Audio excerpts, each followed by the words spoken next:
My name is Polly, and I'm 27 years old. This is the story of how my life was entangled in a web of deceit and betrayal. But it's also the story where I rose from the manipulation and malice and got justice from both my husband and mother-in-law. I met Ralph, my husband, a charming and charismatic man, and was swept off my feet by his affectionate words and promises of a bright future.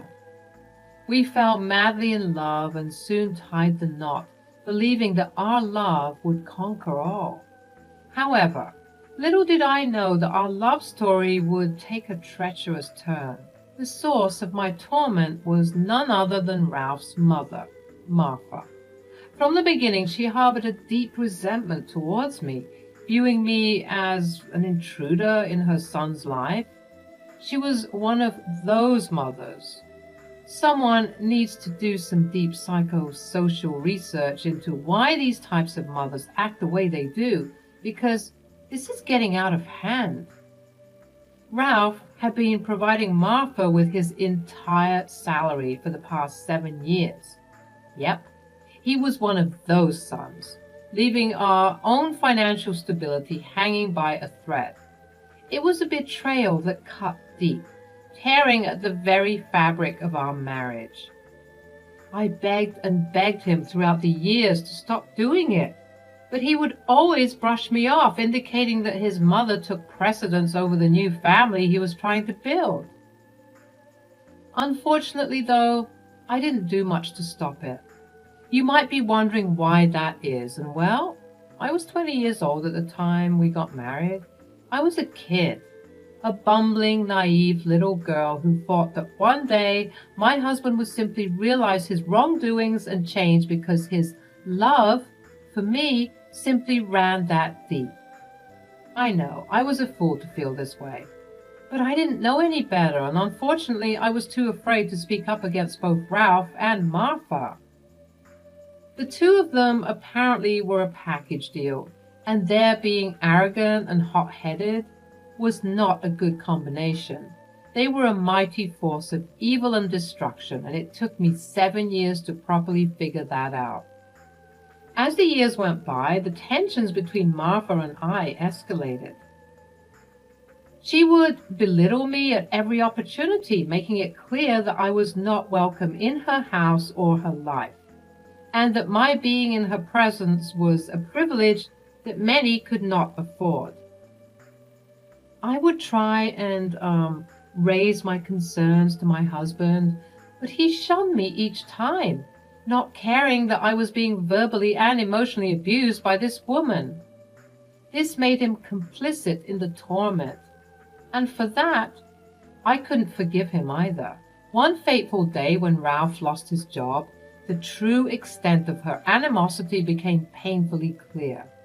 She wasted no time in kicking me out, claiming that the house that Ralph and I were staying in was hers, and that I had to leave, crushing my spirit and leaving me vulnerable and homeless.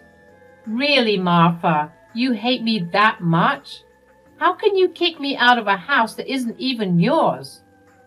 It's not that I hate you, darling. I simply don't care for you. Besides, after Ralphie lost his job, there's no way that he's going to be able to support you anymore. That's why I have to take over. This is my house. And in certain ways, it's been my house all along. What do you mean? It was only he and I living in the house. And now you want to disrupt the family dynamic and the household funds by moving in? And what do you mean it was always your house? How? How dare you? How can you speak to me in such a way? How dare you even question me, you stupid girl?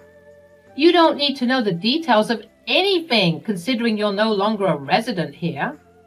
Well, I suppose despising you is no bother now since you're getting kicked out. Just wait until I tell Ralph all about your evil plan. I got out of the house and proceeded to call my husband. Thinking that he would help me was a big mistake. Hello? What's going on? You seem upset. Upset doesn't even begin to describe it, Ralph. Your mother kicked me out of the house the same day you lost your job. What? Why? It's been going on for years, Ralph. You've been giving her your entire salary without even considering our financial stability. I've been suffering in silence, hoping that you would change while she's been manipulating you. Don't say that.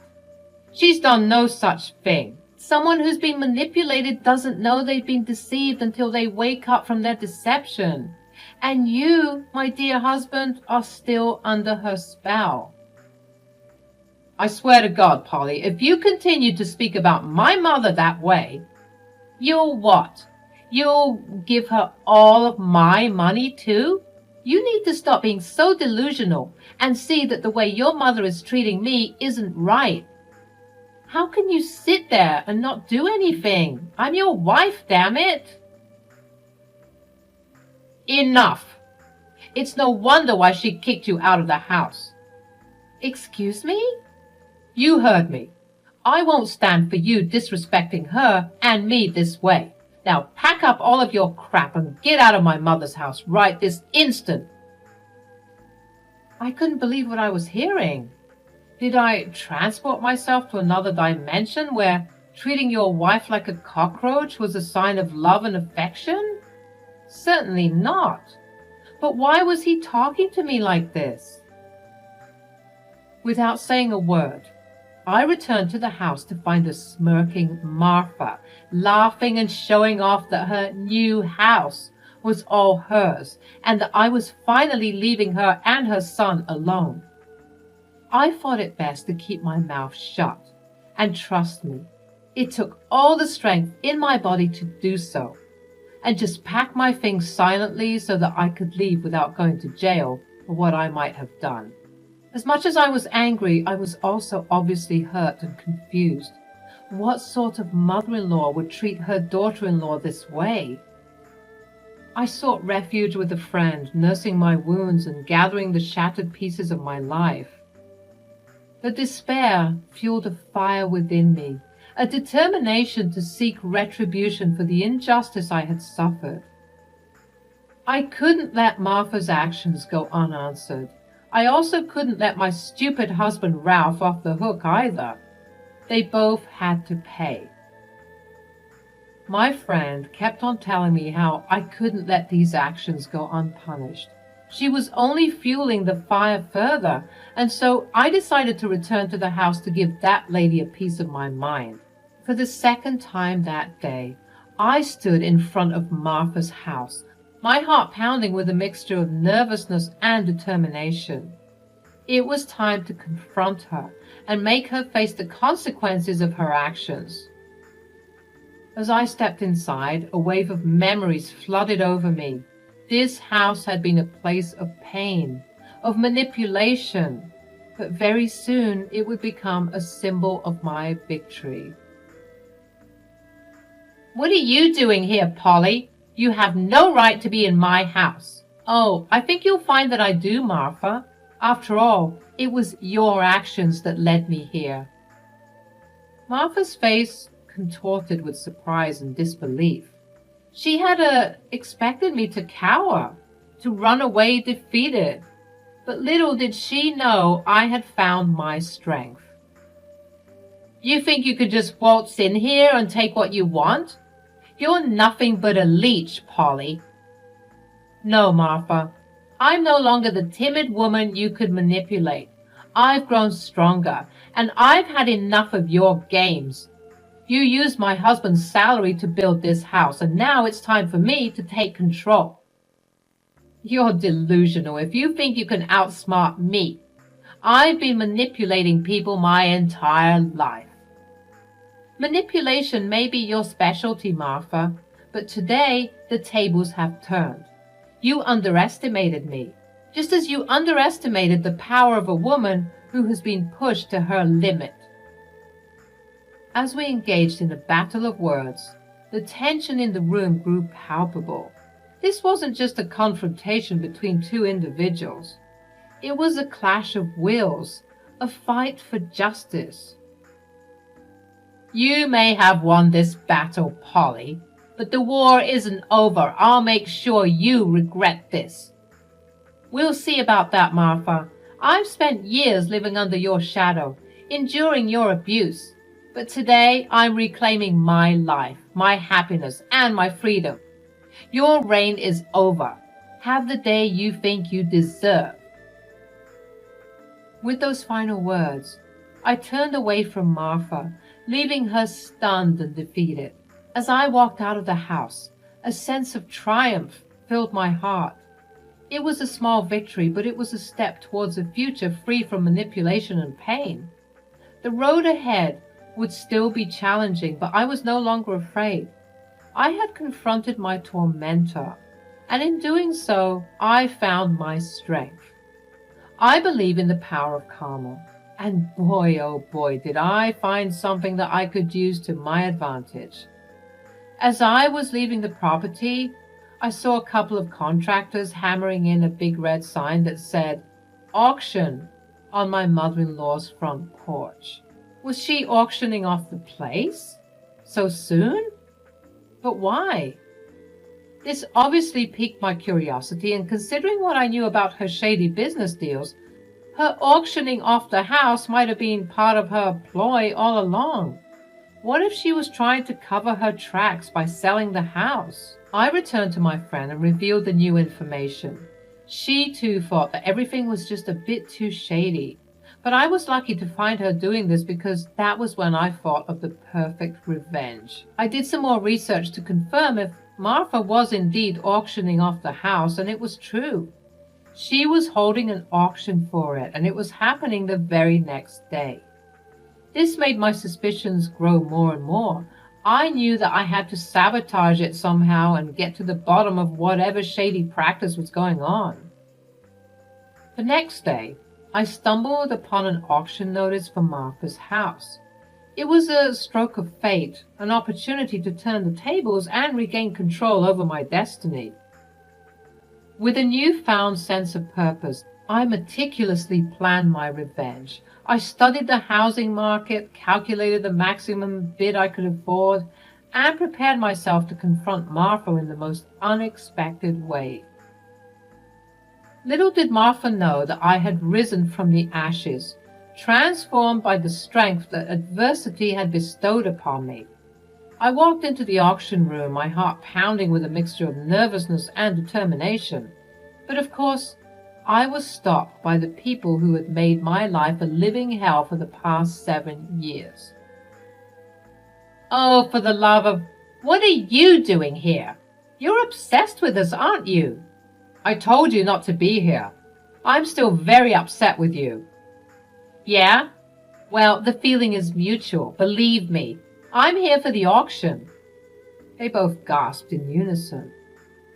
"Yep, I have every right to be here just like everyone else. So if you don't like it, then you can take it up with the police after I file a report for harassment." "Ha! You think that you can buy this house? You must be out of your mind, sweetie." "Should I kick her out, Ma?" "Don't bother. She's just embarrassing herself being here anyways.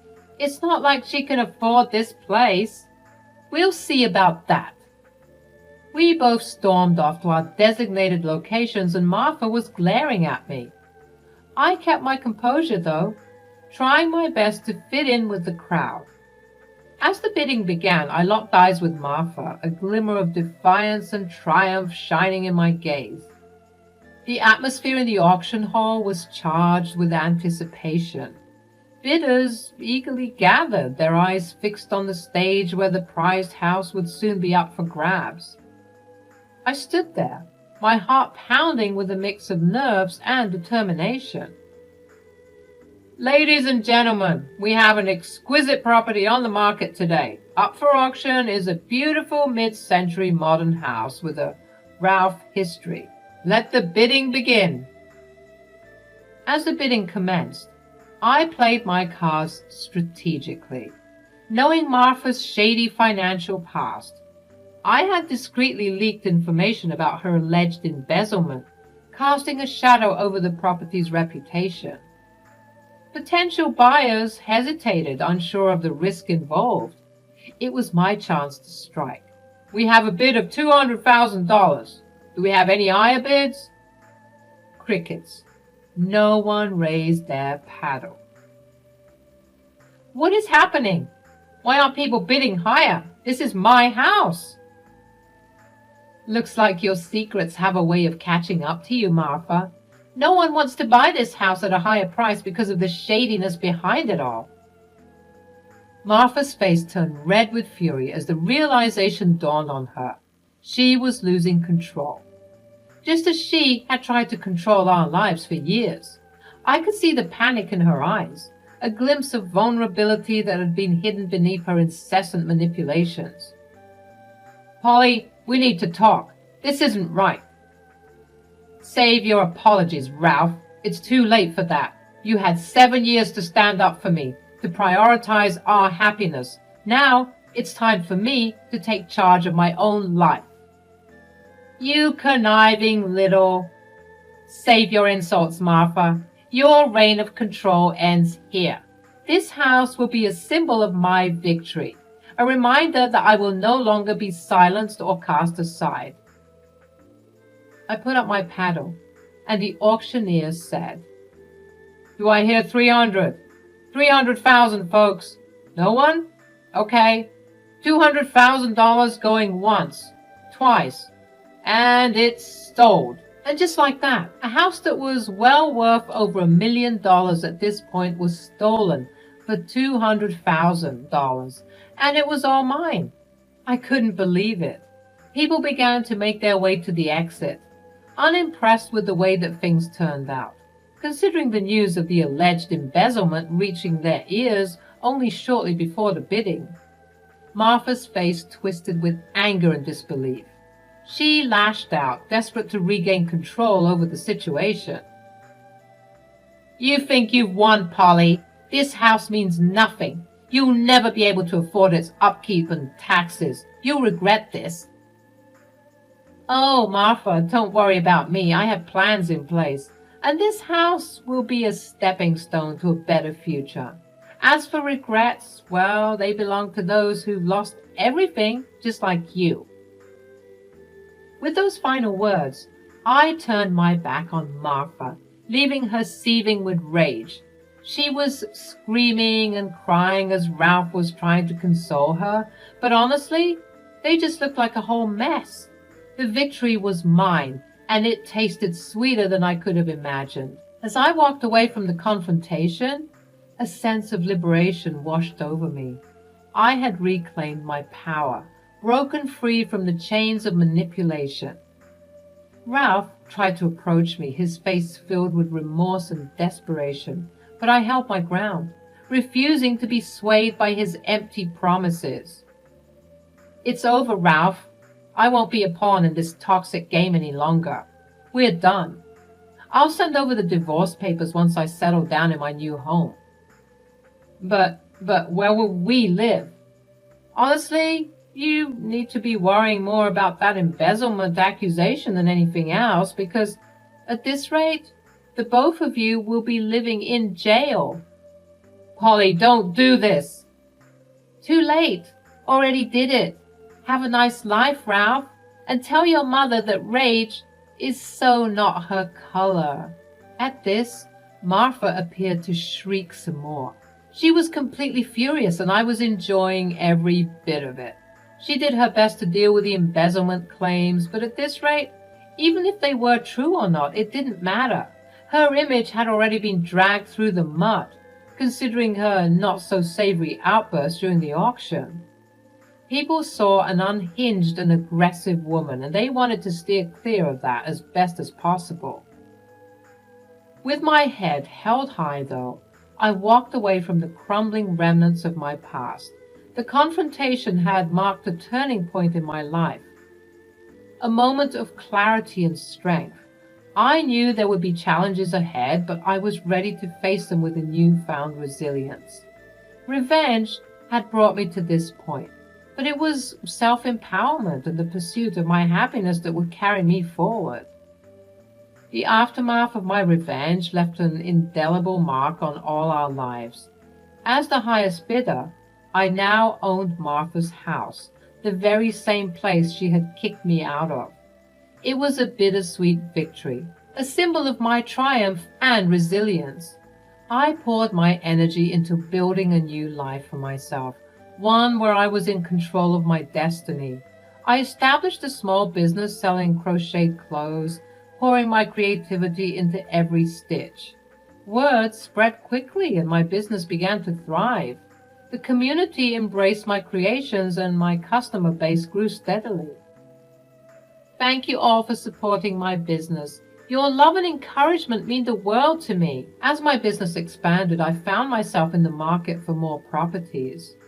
The once shabby apartment Martha and Ralph were forced to rent was now a constant reminder of their downfall.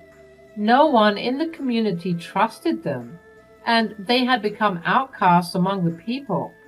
Ralph would still call me from time to time, begging to come over, just so that he and Martha could have a hot shower, but I refused. I can't believe how everything fell apart, Polly. I never imagined it would come to this. Those are simply the consequences of your selfish and greedy actions. You should have stood up for me all those years ago. You should have told your mother that what she was doing wasn't right. Their lives had unraveled like a snowball effect. Their lives crashing down just grew with ferocity, intensity, and grandeur, and the consequences of their betrayal echoed through every aspect. They were on the brink of a trial that would further expose their aforementioned deceit, drawing more notoriety to their name. The weight of their actions bore heavily upon them, leaving them with a lingering sense of emptiness and increased frustration and malice. One day, she herself called me. I have lost everything, Polly. My son doesn't love me anymore. I've lost the community's trust. I'm left with nothing. You have to help me. The consequences of your choices have caught up with you, Martha.